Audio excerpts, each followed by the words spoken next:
आज की ये स्टोरी इतनी ज़्यादा ब्रूटल, इतनी ज़्यादा रुला देने वाली कि पर्सनली मुझे, क्योंकि मैं भी एक बेटी का पिता हूँ और सच में जब आप इस वीडियो को देखेंगे तो आपको विश्वास नहीं होगा कि ऐसा कुछ कैसे हो सकता है, ये पॉसिबल भी कैसे है।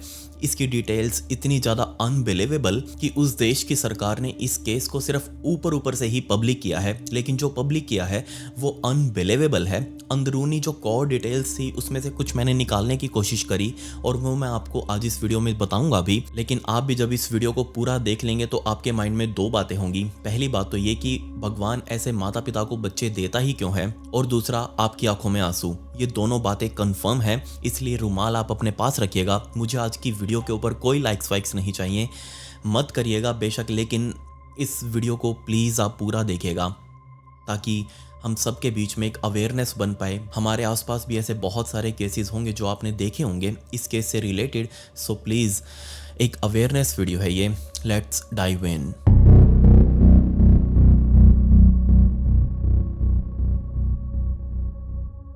इस हॉरिबल केस को समझने के लिए हमें साउथ कोरिया के योइला प्रोविंस के येशु शहर में जाना पड़ेगा और दिन था 22 अक्टूबर 2022 का। दोपहर के 12:30 बजे के आसपास इस शहर के इमरजेंसी सर्विस रूम के अंदर एक कॉल आया और ये कॉल थी एक माँ की तरफ से जो बहुत पैनिक मोड में हेल्प मांग रही थी। उसने बताया कि उसकी 4 महीने की बेटी गलती से बाथटब के अंदर गिर गई है, वो डूब चुकी है। अब उसे समझ नहीं आ रहा कि वो करे तो करे क्या। इमरजेंसी ऑपरेटर ने उसको शांत करने की कोशिश करी क्योंकि ऑब्वियसली वो माँ बहुत ज़्यादा पैनिक कर रही थी। उसने पूछा कि आपकी बेटी की एज क्या है। उसने बताया कि 4 महीने। अब ये बात जैसे उस इमरजेंसी ऑपरेटर ने सुनी कि 4 महीने की, अब आप खुद सोच कर देखिए, अगर आपने कभी किसी 4 महीने के बच्चे को गोदी में उठाया हो तो आपको ये बात बहुत अच्छे से पता होगी कि 4 महीने का बच्चा खुद से चल नहीं सकता, खुद से बैठ नहीं सकता, खुद से उठ नहीं सकता। इनफैक्ट 4 महीने का बच्चा तो करवट भी मुश्किल से ले सकता है। अभी तक उसको करवट भी नहीं लेनी आती। एक 4 महीने का बच्चा पूरी तरीके से एंटायरली डिपेंड होता है उसके पेरेंट्स के ऊपर, या फिर जो उसके केयर गिवर हैं, जो उसका ध्यान रखते हैं, वो फुली उनके ऊपर डिपेंडेंट रहता है। अब ये 4 महीने वाली उम्र सुनकर वो ऑपरेटर बहुत ज़्यादा हैरान था कि ऐसे कैसे पॉसिबल है, क्या वो अभी ब्रीथ कर रही है। बट सामने से माँ ने जवाब दिया कि नहीं, शायद नहीं, वो ब्रीथ नहीं कर रही। तभी मैं बहुत ज़्यादा टेंशन में हूँ। पैरामेडिक्स वालों ने फिर भी सारी बातों को साइड में रखते हुए कहा कि ठीक है, हम अभी पहुँच रहे हैं आपके एड्रेस के ऊपर।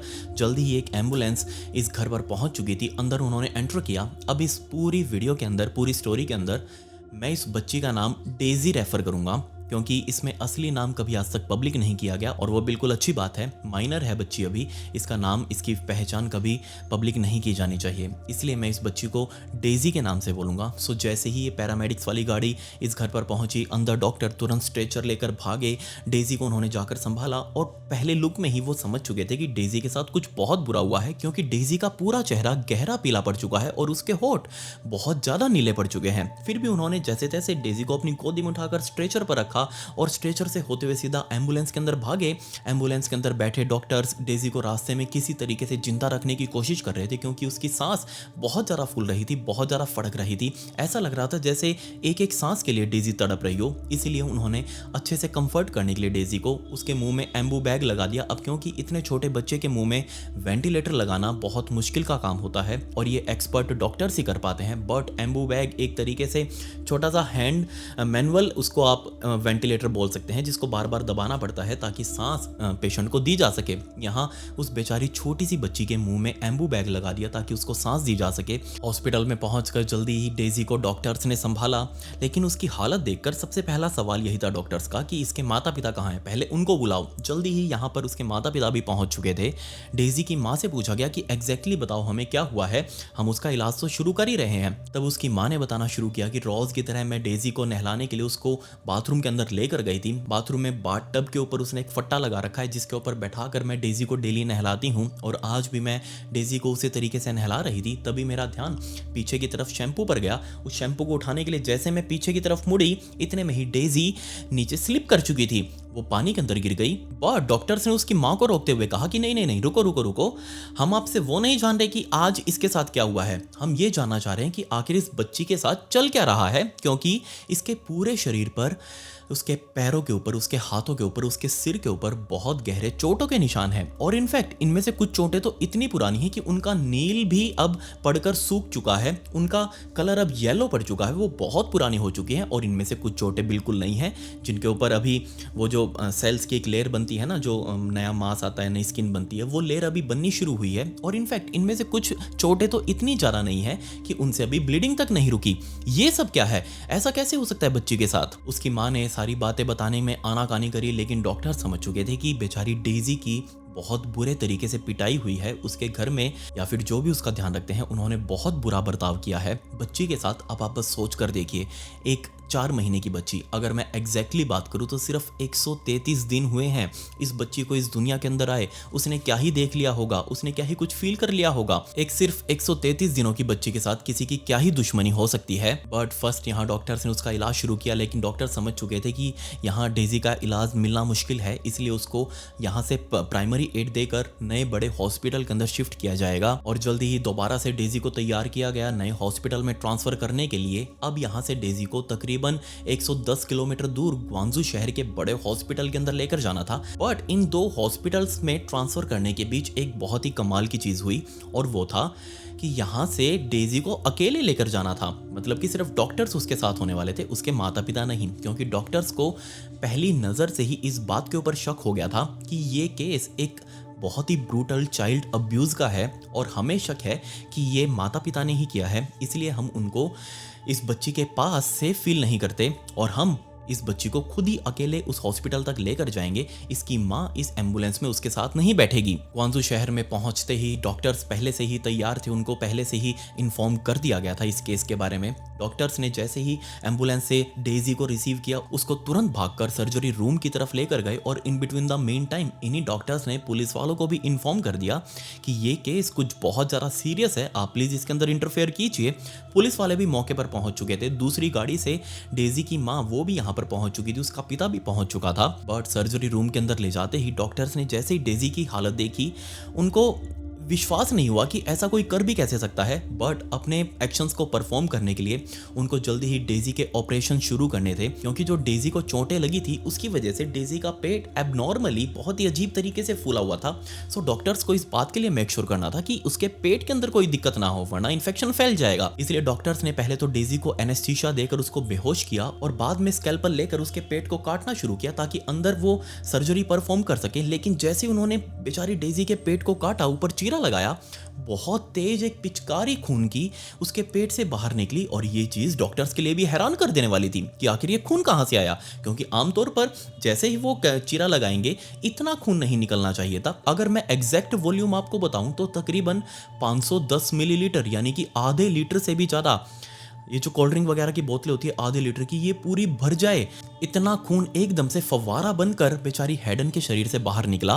500 मिलीलीटर खून की इंटरनली ब्लीडिंग हो चुकी थी, और इतना खून तो एक बड़े व्यक्ति के लिए भी इंटरनली ब्लीड करना उसके लिए भी जानलेवा होता है। और ये तो सिर्फ एक 4 महीने की बच्ची थी जिसका वेट 6 किलोग्राम भी नहीं हुआ था अभी। डॉक्टर्स ने बताया कि सिर्फ डूबने से इतनी भयंकर चोट नहीं लग सकती, इस चोट को लगने के लिए बाहर से बहुत बड़ा दबाव चाहिए। बेचारी इस छोटी सी बच्ची के साथ बहुत गंदी मार पिटाई हुई है, तभी उसके ऑर्गन्स इंटरनली ब्लीड करने लगे। इतना ही नहीं, डॉक्टर्स इस ब्लीड को देखकर इतना ज्यादा डर चुके थे कि उन्होंने तुरता फुर्ती में बेचारी डेजी के ब्रेन की MRI करवाई, ये देखने के लिए कि अंदर भी कुछ चोट तो नहीं लगी। और जिस बात का डर था वही हुआ, अंदर से डेजी का ब्रेन भी इंटरनली ब्लीड कर रहा था। उसके ब्रेन में खून चारों तरफ से स्कल के अंदर इकट्ठा हो चुका था। और तब डॉक्टर्स ने एक्सरे करवाने शुरू किए, और ये एक्सरे सच में बहुत ज्यादा दिल तोड़ देने वाले थे, क्योंकि बेचारी डेजी के छोटे से फेफड़े और उसके ऊपर लगी हुई ये अस्थि पिंजर जो हमारा, जिसको हम रिब्स बोलते हैं, इन रिब्स के अंदर अलग अलग जगहों से ये रिब्स 23 फ्रैक्चर से, जिनमें से 2 हड्डियां तो पूरे तरीके से टूटकर चकनाचूर अंदर ही हो चुकी थी। 23 जगहों से हड्डियां टूटना कोई नॉर्मल नहीं था, और ये डूबने से तो बिल्कुल भी नहीं होता। इनफैक्ट डॉक्टर्स ने जो पैटर्न नोटिस किया इन हड्डियों के टूटने का, वो मल्टीपल ओकेजन्स दिखा रहा था कि हाँ, बेचारी बच्ची को बार बार अलग अलग टाइम पर चोटें मारी गई हैं, जिससे 23 जगहों से उसकी हड्डियां टूट चुकी हैं अंदर से। ये सब नोट करते ही डॉक्टर्स ने सर्जरी शुरू करी, और एक ही दिन के अंदर बेचारी छोटी सी बच्ची के ऊपर 2 सर्जरीज परफॉर्म की गई, लेकिन बट सिर्फ 4 दिनों तक अपनी इन चोटों से लड़ने के बाद ये 133 दिनों की बच्ची इस दुनिया को छोड़कर जा चुकी थी। वो सरवाइव नहीं कर पाई और ऑब्वियस ही बात है, इतनी चोटें तो कोई एक अडल्ट आदमी भी बर्दाश्त नहीं कर सकता। वो तो सिर्फ एक 4 महीने की बच्ची थी जिसका वेट 6 किलोग्राम से भी कम था। डेजी की मौत के तुरंत बाद पुलिस वालों ने सबसे पहले इसकी माँ को उठाया और ये माँ बहुत ज़्यादा कूल, ये अपने लोवर टी शर्ट पहनकर आराम से बहुत ही कामली चलते हुए पुलिस स्टेशन में आई और अपनी इंटेरोगेशन शुरू करी। पुलिस वालों ने पूछा कि एग्जैक्टली उस दिन क्या हुआ था जिस दिन तुमने हमको फ़ोन किया। उसने बताया कि जैसे ही वो सुबह सुबह उठी उसने डेजी को नाश्ता करवाया, वो जो सेरेलैक होता है, और इनफैक्ट 6 महीने से कम के बच्चों को तो कुछ खिलाना भी नहीं चाहिए, लेकिन यहाँ उसने खिलाना शुरू किया और उसके खिलाते ही डेजी ने उल्टियाँ करनी शुरू कर दी और इसी उल्टी की वजह से वो अपनी बच्ची को उठाकर बाथरूम में लेकर गई थी ताकि वो उसको नहला सके, उसका शरीर साफ कर सके। इसकी माँ ने बताया कि वो अपने बच्चों को, इसकी एक और बड़ी बहन भी थी जो इसी घर में रहा करती थी, वो सिर्फ अभी 3 सालों की थी। इस माँ ने बताया कि वो अपने दोनों बच्चों को पालने में इतनी ज़्यादा फ्रस्ट्रेट हो चुकी थी कि उसका ध्यान कहीं भी टिकी नहीं रहा था। और जैसे वो डेजी को नहलाने के लिए अंदर लेकर गई, अंदर बाथटब पर उसने एक फट्टा सा लगा रखा था जिसके ऊपर बैठाकर वो डेजी को नहलाने वाली थी। और जैसे उसने डेजी को नहलाना शुरू किया, इतने में ही उसने पीछे पड़ा हुआ शैम्पू जो बच्चों का आता है, उस शैम्पू को उठाने के लिए वो पीछे की तरफ मुड़ी। इतने में ही डेजी उस फट्टे से रोल होकर नीचे पानी में जा गिरी। तब पुलिस वालों ने उन चोटों के बारे में पूछा कि डेजी के शरीर पर इतनी सारी चोटें कैसे लगी हैं और उसके शरीर का अस्थि पिंजरी, फेफड़े की हड्डियां 23 जगहों से टूटी हुई कैसी हैं। इसका भी एक बहुत ही परफेक्ट जवाब इस माँ के पास था। उसने कहा कि जैसे ही उसकी बेटी नीचे पानी में डूबी, उसने तुरंत अपनी बेटी को निकालकर बाहर रखा। अब आप बस सोच कर देखिए, शैम्पू उठाने में उसको कितनी ही देर लगी होगी और कितनी ही देर बेचारी डेजी पानी में रही होगी। उसके अकॉर्डिंग उसने कहा कि मैं शैम्पू उठाने के लिए पीछे मुड़ी थी, इतने में ही डेजी नीचे गिर गई और जैसे उसने डेजी को बाहर निकाला, वो सांस नहीं ले रही थी। ऐसा पॉसिबल भी कैसे है? एक इंसानी शरीर तकरीबन 3 से 4 मिनट तक भी पानी में रहे तो भी उसका बेहोशी में जाना लगभग नामुमकिन सा होता है। वो आराम से तब तक सर्वाइव कर सकता है, उसके बाद उसका दम घुटना शुरू होगा, उसके बाद वो बेहोशी में जाएगा। लेकिन यहाँ तो कुछ सेकंड्स की बात है, तकरीबन 10 सेकंड, 12 सेकंड, हद से हद 15 सेकंड्स। 15 सेकंड्स अगर मान लीजिए डेजी पानी में थी तो अब भी वो अनकॉन्शियस नहीं होने वाली थी, लेकिन यहाँ इसकी माँ के अकॉर्डिंग डेजी अनकॉन्शियस हो चुकी थी। उसने डेजी को बाहर निकाला और क्योंकि उसने देख रखा था कि ऐसे मोमेंट पर सीपीआर दिया जाता है, इसने भी अपनी छोटी सी बच्ची के छाती के ऊपर हाथ रखकर उसको जोर जोर से दबाना शुरू कर दिया, उसको सीपीआर देना शुरू कर दिया और इसी सीपीआर को देने के चक्कर में उसकी फेफड़े की हड्डियां टूट गई। डॉक्टर्स भी हैरान, पुलिस वाले भी हैरान कि क्या बकवास कर रही है तुम। पहली बात तो कोई भी बच्चा इतनी जल्दी पानी में डूबता नहीं है, इतनी जल्दी वो अनकॉन्शियस नहीं होता। और ऐसा क्या तूने सीपीआर दे दिया कि उसकी हड्डियां अलग अलग जगहों से टूटी हुई हैं। तू सीपीआर दे रही है इस जगह पर लेफ्ट साइड में और उसकी फेफड़ों की हड्डियां टूट रही हैं यहाँ कंधे के नीचे से। ऐसा कैसे पॉसिबल है? चलो मान लिया वो छोटी बच्ची है, उसका पूरा हाथ यहाँ रखेगी तो छाती कवर हो जाएगी, लेकिन फिर भी 23 हड्डियां टूटने का क्या मतलब है? और दूसरा, पुलिस वालों ने कहा कि बेचारी डेजी के शरीर पर अलग अलग चोटों के निशान हैं। सीपीआर तो तूने छाती से दिया होगा, तो उसके पैरों के ऊपर कैसे निशान है, उसके सिर के ऊपर चोटों के कैसे निशान है? बट यहाँ इसकी माँ ने क्लियरली मना कर दिया कि नहीं, मैंने अपनी बेटी को कभी कोई चोट नहीं मारी, मैं तो उसे बहुत प्यार करती थी। ऑब्वियस सी बात थी, कुछ चोटें पुरानी थी, कुछ चोटें नई थी, कुछ चोटें सूख कर हील भी हो चुकी थी, लेकिन ये सब कुछ सीपीआर देने वाली एक्सप्लेनेशन फिट नहीं बैठती यहाँ पर। एंड दूसरा, बेचारी डेजी के इंटरनल ऑर्गन्स अंदर से ब्लीड कर रहे थे, उसका सिर अंदर से ब्लीड कर रहा था, अंदर से दिमाग में हेमरेजेस हो चुके थे, इंटरनली ब्लीड कर करके अंदर थक्के बन चुके थे, खून सूख चुका था। और तब इसी शाम डेजी का पिता वो बड़ी चोट में अपने हाथ में एक पेन ड्राइव लेकर आया पुलिस वालों के पास कि जनाब, हमारे पास सारे आपके सवालों के जवाब हैं कि डेजी को चोट कैसे लगी, उसके सिर में चोट कैसे लगी। या पेन ड्राइव लीजिए, इसके अंदर हमारी होम सिक्योरिटी फुटेज है, हमने घर के अंदर अपने कैमरे लगा रखे हैं और 8 दिनों पहले डेजी बिस्तर से नीचे अपने आप गिर गई थी और वो सिर के बल गिरी थी, जिसकी वजह से उसके सिर के अंदर चोट लगी होगी, अंदर इंटरनल ब्लीड करना शुरू कर दिया। हमें इसका कोई अंदाजा नहीं था कि उसके सिर में इतनी भयंकर चोटें लगी हैं, वरना हम इसका इलाज उसी दिन करवाना शुरू कर देते। और जब पुलिस वालों ने इस पेन ड्राइव के अंदर फुटेज देखनी शुरू करी, तब ये बात बिल्कुल ठीक थी कि डेजी अपने आप बिस्तर से नीचे गिरी थी और उसको चोट भी लगी होगी। बट यहां पुलिस वालों ने कहा कि ठीक है, तुमने हमें सिक्योरिटी फुटेज दी है, अगर तुम्हारे पास ये सिक्योरिटी फुटेज है तो तुम्हारे पास आसपास के दिनों की और भी होगी, तब तो हम उसको देख लेंगे और ये पता लगा लेंगे कि तुमने आखिर डेजी के साथ क्या क्या कुछ किया है। और इस मोमेंट पर एग्जैक्टली ये वो मोमेंट था जब ये दोनों माता पिता बहुत बुरे तरीके से फंस चुके थे, क्योंकि अब पुलिस वाले इनके घर के अंदर लगे हुए कैमरों की सीसीटीवी रिकॉर्डिंग देखने वाले थे। पुलिस ने सारे फुटेज रिट्रीव करी। अब जो मैं आपको बताऊंगा ना, वो सारा कुछ इसी फुटेज के ऊपर बेस्ड होने वाला है कि इस घर के अंदर क्या क्या कुछ हुआ था। पुलिस को मिली फुटेज के अकॉर्डिंग 22 तारीख की दोपहर 12:03 पर कैमरे के अंदर देखा गया कि डेजी की माँ डेजी को बाथरूम से लेकर बाहर निकली। उस टाइम पर ये पैनिक कर रही थी बहुत ज्यादा, क्योंकि डेजी की सांसें उखड़ रही थी, वो ठीक से सांस नहीं ले पा रही थी। लेकिन डेजी की माँ ने पूरे 27 मिनटों तक वेट किया, 2-3-4 मिनट नहीं, 27 मिनटों तक वेट किया इमरजेंसी कॉल करने का, एम्बुलेंस बुलाने का, पैरामेडिक्स वालों को बुलाने का। आपके सामने कोई अनजान बच्चा भी अगर इस तरीके से तड़प रहा हो तो आप उसकी मदद करने के लिए 27 मिनटों का इंतजार तो कतई नहीं करेंगे। मैं तो कतई नहीं करूंगा, 27 सेकंड भी ना करूं।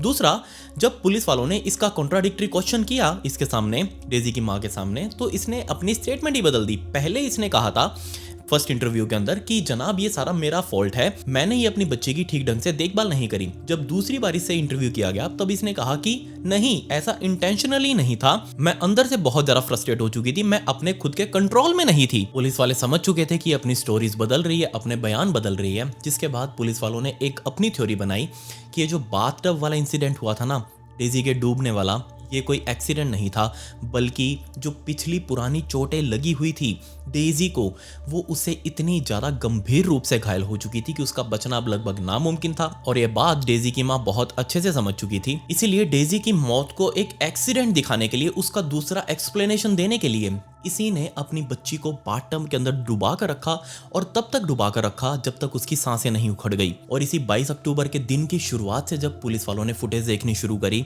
टोटल उनको 4800 वीडियोस मिली थी इन कैमराज की। उनमें से जब स्पेसिफिकली 22 अक्टूबर के दिन की फुटेज देखनी शुरू करी तो वो सच में दिल तोड़ देने वाली थी। शायद आप उस चीज़ को हैंडल ना कर पाए।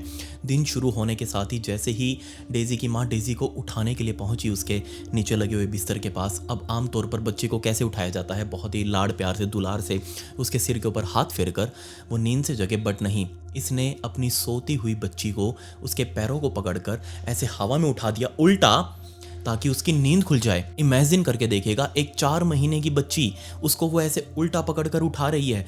इम्पॉसिबल टू इमेजिन, बट ये सच था। डेजी को उठाने के बाद जैसे ही उसकी आंखें खुली, डेजी को तो समझ भी नहीं आ रहा होगा कि उसके साथ हो क्या रहा है। डेजी को उसने वापस नीचे फर्श के ऊपर रखा। क्या आप इस बात के ऊपर बिलीव करेंगे कि डेजी की माँ ने उसको फर्श पर लिटाने के बाद अपने आसपास के और कामों में लग गई। अपना बेड ठीक कर रही थी, साइड में जो चादरें पड़ी थी उनको फोल्ड कर रही थी, और इसी बीच उसने डेजी के मुंह के ऊपर, यहाँ फेस के ऊपर, उस बेचारी छोटी सी बच्ची के फेस के ऊपर अपना पूरा पैर रख दिया, उसके ऊपर चढ़ गई, उसके ऊपर स्टेप करके आगे निकल गई। ऐसा किया उसने जैसे किसी पायदान के ऊपर उसने अपना पैर रखा और उसको आगे क्रॉस करके निकल गई हो। इसको कोई फर्क नहीं पड़ा कि ये पूरी की पूरी अपनी बच्ची के ऊपर चढ़ चुकी है।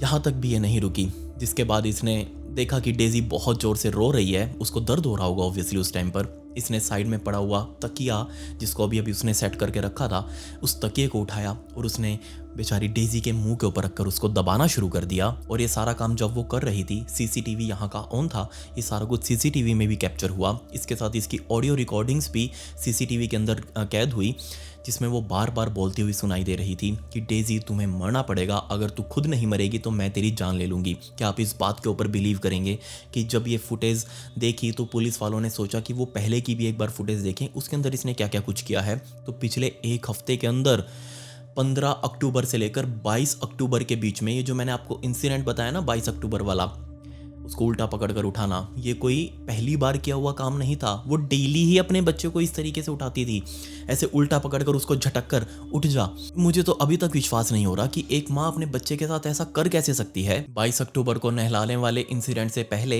ये बच्चे को उठाकर दूसरे कमरे में ले जाते हुए दिखाई दे रही थी, और दूसरे कमरे में कैमरा नहीं लगा हुआ था, लेकिन बाहर जो कैमरा लगा हुआ था उसके अंदर ऑडियो रिकॉर्डिंग्स कैद हो रही थी। मतलब कि सुना जा सकता था कि उस कमरे में क्या हो रहा है। क्या आप इस बात के ऊपर बिलीव करेंगे कि दूसरे कमरे के अंदर एक बड़ा सारा डंडा रखा हुआ था और इसने अपनी बच्ची को उसी डंडे से पीटा, और डेजी को पीटने की आवाज़ें बाहर लगे हुए सीसीटीवी के अंदर कैद हुई। कंटिन्यूअसली 10 मिनटों तक डेजी अपना गला फाड़कर, फेफड़े फाड़कर रो रही थी, वो भी उस टाइम पर जब तक उसके शरीर में इंटरनली ब्लीडिंग भी शायद शुरू हो चुकी थी, अंदर उसकी काफ़ी सारी हड्डियां टूटी हुई थी। और अपनी डेजी को पीटने के बाद ये उसको नहलाने के लिए लेकर गई और जैसा कि उसने बताया अपनी स्टोरी में कि बच्ची डूब गई थी। अब इस बात को कंफर्म करना मुश्किल है कि वो अचानक से डूबी थी, अपने आप डूबी थी, या फिर इस डेजी की माँ ने जानबूझकर अपनी बच्ची को पानी के अंदर डुबाया था। मुझे जहाँ तक लगता है ऑब्वियसली ये इतना उसके ऊपर अत्याचार कर रही है, इतना ब्रूटल तरीके से एक माँ अपनी बच्ची को मार रही है, तो कोई इसमें दो राय नहीं, कोई इस बात में शक नहीं कि इसी ने अपनी बच्ची को पकड़कर डुबाया होगा बाथटब के अंदर। 12:03 पर ये अपनी बच्ची को लेकर बाहर आई, जिस टाइम पर सांसें उखड़ रही थी डेजी की, वो क्लियरली सीसीटीवी के अंदर विजिबल है। और 12:30 पर इसने पहली बार पैरामेडिक्स को कॉल किया, 27 मिनट इंतज़ार किया। और यहाँ मुझे लग रहा है कि 27 मिनट का इंतज़ार इसने सिर्फ इसीलिए किया ताकि वो इस बात के लिए कंफर्म हो जाए कि डेजी अब इस दुनिया में नहीं रहने वाली। उसने पैरामेडिक्स को बुलाकर अपना फ़र्ज भी पूरा कर दिया कि देखो मैंने तो बुला लिए थे, मैंने तो मदद मांगी थी, अब ना बचे तो मैं क्या करूँ। इसने वो 27 मिनट का टाइम वेस्ट इसीलिए किया ताकि इस बात के लिए श्योरिटी मिल जाए कि डॉक्टर्स भी डेजी को ठीक ना कर पाएं। इसके अलावा एक और आवाज़ थी जो इन्हीं रिकॉर्डिंग्स में कैद हुई थी। 22 अक्टूबर वाले दिन ही सुबह सुबह अपनी बच्ची को उठाने से पहले इसकी माँ ने डेजी को कहा था कि डेजी तुम्हारी कभी ज़रूरत थी ही नहीं, तुम गलती से आ गई। और ये वो आखिरी शब्द थे जब बेचारी डेजी ने सुने होंगे अपनी माँ के नॉर्मल मुंह से, नॉर्मल बिहेव में। पहले जहाँ पुलिस वालों को ये तो पता था कि इस डेजी ने अपनी बच्ची का मर्डर किया है, लेकिन वो इस चीज़ को प्रूव नहीं कर पा रहे थे, इसलिए कोर्ट ने इसके ऊपर सिर्फ और सिर्फ चाइल्ड अब्यूज़ का ही एक मुकदमा दर्ज किया था, जो कि आगे चलकर डेथ में बदल गया। बट अब क्योंकि पुलिस वालों के पास भरपूर सबूत थे, इन रिकॉर्डिंग्स को फिजिकल एविडेंस माना गया और अब इसमें डेजी की मां के ऊपर ना सिर्फ चाइल्ड अब्यूज़ का केस दर्ज किया गया बल्कि एक इंटेंशनली मर्डर का भी केस दर्ज किया जा चुका था। दूसरी तरफ अब आप लोग सोच रहे होंगे कि इन सब के बीच में डेजी का पिता क्या कर रहा था। अब इस आदमी का इस पूरे कांड में एक अलग ही रोल था। इसने चुप रहना ज़्यादा प्रेफर किया। जैसे ही डेजी की माँ डेजी के ऊपर आके अपना ब्रूटल अत्याचार शुरू करती, ये बस उस रूम से निकल जाता। हर एक फुटेज के अंदर यही देखा गया कि जैसे ही डेजी की माँ रूम के अंदर एंटर होती तो ये डेजी का पिता अपने पहले वाले बच्चे को, जिसका नाम हैना था, जिसकी उम्र अब 4 साल के आसपास की हो चुकी थी, हैना को उठा करके इस रूम से सिंपली बाहर निकल जाता, डेजी को अपनी माँ के पास अकेला छोड़कर। बट ऐसा वो कर कैसे सकता था? उसने अपनी छोटी सी बच्ची को, नवजात बच्ची को एक ऐसी हत्यारन माँ के हाथों अकेला छोड़ कैसे दिया? और इस पॉइंट पर आप लोग सोच रहे होंगे कि ये आखिर क्यों, किस लिए, क्या मोटिव था? बेचारी छोटी सी बच्ची के साथ उसकी दुश्मनी क्या हो सकती है?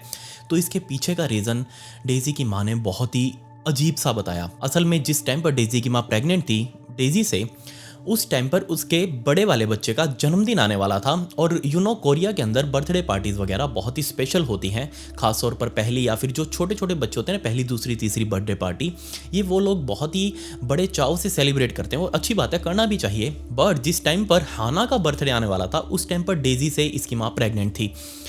इसी वजह से उनको वो बर्थडे पार्टी सेलिब्रेट करने को नहीं मिली और इसी टाइम पर डेजी की माँ ने अंदर ही अंदर ये ठान लिया कि इस होने वाली बच्ची की वजह से वो अपने बड़े बच्चे का बर्थडे सेलिब्रेट नहीं कर पाई, इसका वो बदला डेजी से जरूर लेगी। इस पूरे कांड के अंदर डेजी के पिता का रोल सिर्फ सपोर्टिंग हैंड था। इसने कभी भी इस फुटेज के अकॉर्डिंग कभी भी इसने पार्टिसिपेट नहीं किया अत्याचार करने में, अपनी बच्ची के साथ कुछ भी गलत करने में इसने कभी पार्टिसिपेट नहीं किया। लेकिन ये अपने वाइफ को सपोर्ट कर रहा था, या तो हो सकता है कि इसको पता है कि आने वाले टाइम में जब डेजी की मौत हो जाएगी तो इस सिक्योरिटी फुटेज पुलिस वालों के हाथ लगेगी, इसलिए उसने सब कुछ दूर रहना जरूरी समझा। या फिर हो सकता है कि वो अपने दूसरे बच्चे को इन सब चीज़ों से बचा रहा था ताकि उसके ऊपर इस चीज़ का गलत इफेक्ट ना पड़े। और क्या आप इस बात के ऊपर बिलीव करेंगे कि 22 तारीख को जब डेजी को हॉस्पिटल के अंदर एडमिट करवाया गया, डेजी का पिता अपनी बच्ची को हॉस्पिटल में छोड़कर पास ही के एक स्पा सेंटर के अंदर सेक्सुअल सर्विसेज लेने के लिए गया था।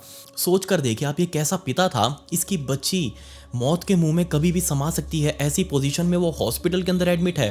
बट इसका पिता अपने आप को सेटिस्फाई करने के लिए एस्कॉर्ट सर्विसेज ढूंढ रहा है, कॉल गर्ल्स को ढूंढ रहा है। इसीलिए पुलिस वालों ने इस डेजी के पिता को भी उठाकर इससे पूछताछ करी और तब इसने बहुत ही अजीब सी चीज़ें बताई पुलिस वालों को, क्योंकि इसी ने सबसे पहले लाकर वो सिक्योरिटी फुटेज दी थी जिसमें कहा था कि डेजी अपने आप बेड से नीचे गिर गई थी। ये अपनी पत्नी को प्रोटेक्ट कर रहा था हर तरीके से कि वो ज़्यादा कुछ इस केस के अंदर ना उलझे, पुलिस वालों को उसके खिलाफ कोई भी सबूत ना मिले। बट जब पुलिस वालों ने इसे पूछा कि तूने कोई भी बीच में दखलंदाजी क्यों नहीं करी जब तेरी पत्नी बच्ची के साथ ये सब कुछ कर रही थी, तब इसने कहा कि जनाब मुझे ऐसा कुछ लगा ही नहीं कि ये गलत है।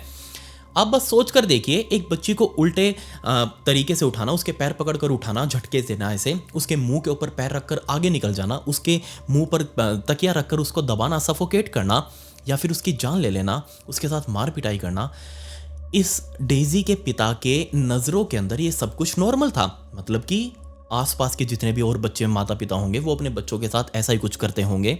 इस आदमी के अकॉर्डिंग खैर इन दोनों को ही गिरफ्तार किया गया और जनवरी 2026 में इस डेजी के पिता ने बेल के लिए अप्लाई किया, इस बात का बहाना बनाकर कि जो उसका दूसरा बच्चा है जो जीवित है, जो अभी जिसको अभी उनकी ज़रूरत है, उसके लिए मुझे जमानत पर रिहा किया जाए। बट कोर्ट ने वो जमानत की बेल सरासर रिजेक्ट कर दी, उसको बाहर नहीं आने दिया और इसके बाद इसका ट्रायल शुरू हुआ। अभी जनवरी 2026 की बात कर रहा हूँ मैं।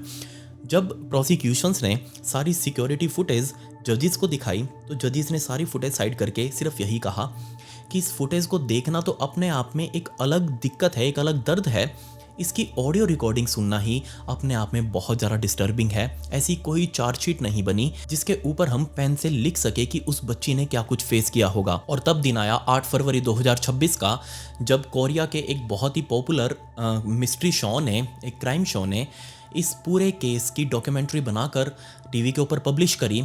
और जैसे ही लोगों को इस केस के बारे में पता चला, उनका रिएक्शन बहुत ही इमीडिएट था।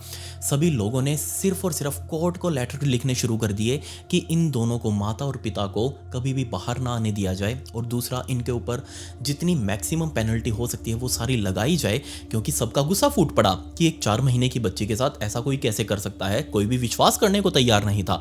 सभी ने जब जाना कि बेचारी डेजी के साथ उसकी जिंदगी के आखिरी हफ्ते के अंदर 19 बार असॉल्ट हुआ था, 19 बार उसके साथ ब्रूटल मारापीटी हुई थी, कोई कैसे इस बात को नॉर्मल समझेगा। ऑब्वियसली गुस्सा फूटना वहां सबका जायज था। और मुझे भी इस केस के बारे में उसी शो से पता लगा। जब ये केस साउथ कोरिया देश में फैला तो इसके बाद एक और पेटिशन शुरू किया गया जिसमें इस केस को लोगों के द्वारा जज करने के लिए कहा गया। मतलब कि लोग जो कहेंगे वो सजा कोर्ट को देनी थी। और इसमें कोर्ट ने लिमिट रखी 50,000 सिग्नेचर्स की। कोर्ट ने कहा कि अगर हम एक पेटिशन ला रहे हैं, इसके ऊपर 50,000 सिग्नेचर पब्लिक के आ जाते हैं तो हम लोगों की सुनेंगे, इस केस को दोबारा रिव्यू करेंगे। कमाल की बात यहाँ ये थी कि 5 मार्च को ये कोर्ट ने कहा था और 10 मार्च के दिन 50,000 से ऊपर सिग्नेचर्स हो चुके थे। मतलब साफ था इस केस को दोबारा रिव्यू किया जाएगा और इसमें मैक्सिमम पेनल्टी माता पिता को दी जाएगी। बट इसके साथ ही एक डाटा निकल कर आया, सिर्फ साउथ कोरिया के अंदर पिछले 5 सालों में 96 से ज़्यादा बच्चे चाइल्ड अब्यूज़ की वजह से मारे गए थे और मैक्सिमम बच्चे इसमें माता पिता द्वारा मर्डर किए गए थे। 96 बच्चे, 96 बच्चे। लिटरली मेरे माइंड में ये बात रजिस्टर होना मुश्किल है कि ऐसा कोई कैसे कर सकता है। कोई माँ बाप अपने बच्चों के साथ ऐसा क्यों करेगा। और ये जो 26 मार्च का दिन गया है, इसी 26 मार्च के दिन कोर्ट ने फाइनली इसके ऊपर अपना डिसीजन सुनाया, सभी पब्लिक वालों की सुनते हुए। अब क्योंकि वहाँ पर डेथ पेनल्टी अभी अलाउड नहीं है, इसीलिए इस केस के अंदर डेजी की माँ को 20 साल की गैर जमानती सजा, मतलब कि 20 साल वो जेल से बाहर नहीं आ सकती, और साथ में उसके पिता को 10 साल की गैर जमानती सजा, वो भी 10 सालों तक अभी जेल में ही रहेगा, वो भी बाहर नहीं आने वाला अभी जल्दी। ये सज़ा सुनाई गई। बट ये जो निर्णय कोर्ट द्वारा सुनाया गया है, इसके नीचे एंड में लिखा हुआ है कि ये निर्णय बदला जा सकता है अगर पब्लिक डिमांड करेगी तो। इसलिए इस निर्णय के बाद पूरे साउथ कोरिया के अंदर एक बार फिर से गुस्सा फूटा। कोर्ट ने कहा कि हमने पब्लिक की सुनकर ये निर्णय लिया है, बट पब्लिक ने कहा था कि नहीं, हमें इससे भी ब्रूटल कोई पनिशमेंट इन दोनों को देनी है। इसलिए कोर्ट ने अब दिन रखा है 24 अप्रैल 2026 का। ये जो 24 तारीख आएगी, इस दिन दोबारा से इस केस के ऊपर निर्णय आएगा। और जो भी कोई निर्णय आएगा वो मैं आपको मेरे इंस्टाग्राम पर बता दूंगा कि वहाँ उन दोनों के साथ अब क्या किया जाने वाला है, उनकी किस्मत में आगे क्या लिखा है। तो ये मेरे इंस्टाग्राम आईडी, इसका लिंक आपको डिस्क्रिप्शन में भी मिल जाएगा। आप वहाँ आकर मुझसे पूछ सकते हैं कि उनका क्या रहा, या फिर मैं पब्लिकली वहाँ ब्रॉडकास्ट में बता दूंगा कि उस केस के ऊपर क्या निर्णय आया 24 तारीख को। मैं इस केस को बहुत ही क्लोजली फॉलो कर रहा हूँ, सो जैसा भी होगा आपके सामने अपडेट कर दिया जाएगा। बट ये सच में बहुत ज़्यादा अनफॉर्चुनेट है कि एक बच्चा अपने माँ बाप के सहारे ही इस दुनिया में जन्म लेता है। उसके जन्म के साथ ही माँ बाप की रिस्पॉन्सिबिलिटी होती है कि वो अपने बच्चे को एक अच्छा भविष्य दें, उसकी देखरेख अच्छे से करें, उसका पालन पोषण अच्छे से करें। ये उनकी रिस्पॉन्सिबिलिटी है और ये उनको निभाने भी चाहिए। और आमतौर पर हर माँ बाप अपने बच्चों की अच्छे से देखभाल करते भी हैं, लेकिन फिर आते हैं ऐसे अनफॉर्चुनेट इंसिडेंट्स जो सच में इंसानियता को शर्मसार कर देते हैं। मुझे पर्सनली इस केस को लिखते टाइम बहुत ही रोना आया था कि नहीं यार, 4 महीने की बच्ची है वो, सिर्फ उसके साथ इसके माँ बाप ने ऐसा क्यों ही किया, क्या गलती थी उसकी। खैर, अब आज का Q&A, जिसमें हमारा पहला सवाल है अंसारी इमानुल का, जिसमें वो पूछते हैं, नमस्ते विकी भाई, मैं मुंबई से हूँ, आप स्टोरीज़ के वीडियोज़ और फोटोज़ कहाँ से कलेक्ट करते हैं, प्लीज़ पिक माई क्वेश्चन। देखो यार, बहुत सारे मोस्ट ऑफ द केसेस में तो सारा कुछ गूगल पर ही पड़ा रहता है, बस आपको निकालना आना चाहिए। कुछ ऐसे फॉरम्स होते हैं जो बहुत ही ज़्यादा फेमस नहीं है, उनको ढूंढना पड़ता है। और ऐसे मुझे इतना टाइम हो चुका है इन सब चीज़ों के अंदर, तो वो मेरे सारे लिंक बने हुए हैं। अगर मैं गूगल से भी ना चाहूँ तो पर्सनली वो जो फॉरम्स लिखते हैं, मैं उनको डायरेक्ट मैसेज कर देता हूँ कि इस केस से रिलेटेड मुझे फ़ोटोज़ या वीडियोज़ दो, जो गूगल पर अवेलेबल ना हो, तो वो मुझे पर्सनली भेज देते हैं। अगर आपको चाहिए हो तो आप मेरे से इंस्टाग्राम पर आकर ले सकते हैं, मैं सबको भेजता ही हूँ। हमारा आज का दूसरा सवाल आकाश भवाने का। Vicky Babuji, I am Indian army soldier, huge respect to you sir, huge respect. And JNK now high alert zone, या ऑब्वियसली JNK अभी बहुत ही ज़्यादा हाई अलर्ट पर है। सो आई एम प्रेइंग कि वहाँ जितने भी लोग रह रहे हों, आम पब्लिक के साथ हमारी आर्मी भी, वो सभी सेफ हों। Do you smoke drugs? If you do then which kind do you do? Please pick my question, love you brother. नहीं यार, ये सब कहने की बातें होती हैं। जो भी है, माल पता नशा पता भोगना, सब कुछ नॉर्मल है बोलना, ताकि स्टोरी थोड़ी सी हंसी मजाक वाली बनी रहे, आपको सब कुछ समझ में भी आ जाए, माइंड भी ज़्यादा डिस्ट्रेस ना हो, क्योंकि स्टोरीज़ ही ऐसी होती हैं, अगर मैं उन सबको बहुत ही सीरियस वे में सुनाने लग जाऊँ ना, तो वो हिट करती हैं दिमाग के ऊपर हमारे। इसलिए मैं उसमें बीच में थोड़ा सा डालता रहता हूँ, ऐसे ऐसे वर्ड्स बोल देता हूँ अपने, जो हम यहाँ देसी लैंग्वेज में यूज़ करते हैं। वो सब आपको अच्छे भी लगते हैं, अच्छी बात यह है आप सबको पसंद आते हैं, तो उन सबको बस मैं बस बोलता हूँ। ऐसा कुछ नहीं है कि वो पर्सनली से मैं उनसे रिलेट कर रहा हूँ, नहीं। आज का हमारा तीसरा सवाल MJX ट्राफ का।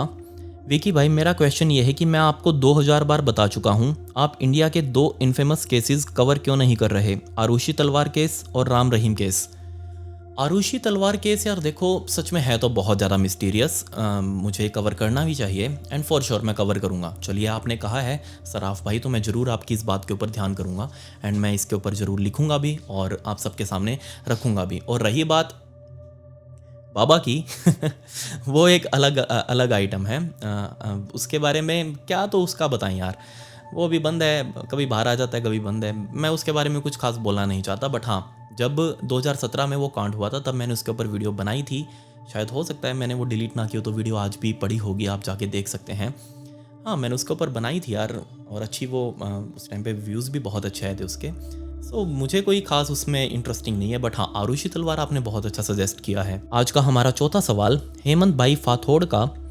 जय श्री राम विकी भैया, मैं राजस्थान कोटा ज़िले से हूँ। मैं एक JCB ऑपरेटर हूँ। दिन भर लोग गाने सुनते हैं, पर मैं अपने टेप रिकॉर्डर में अपना ब्लूटूथ से कनेक्ट करके आपकी स्टोरी सुनता हूँ, और करीब करीब मैं आपकी सारी वीडियो सुनी है, बहुत अच्छा लगता है। आपकी एक स्टोरी मुझे बहुत भयंकर लगी, जिसमें एक आदमी खुद को भगवान साबित कर देता है, वह सबको मारने को कहता है।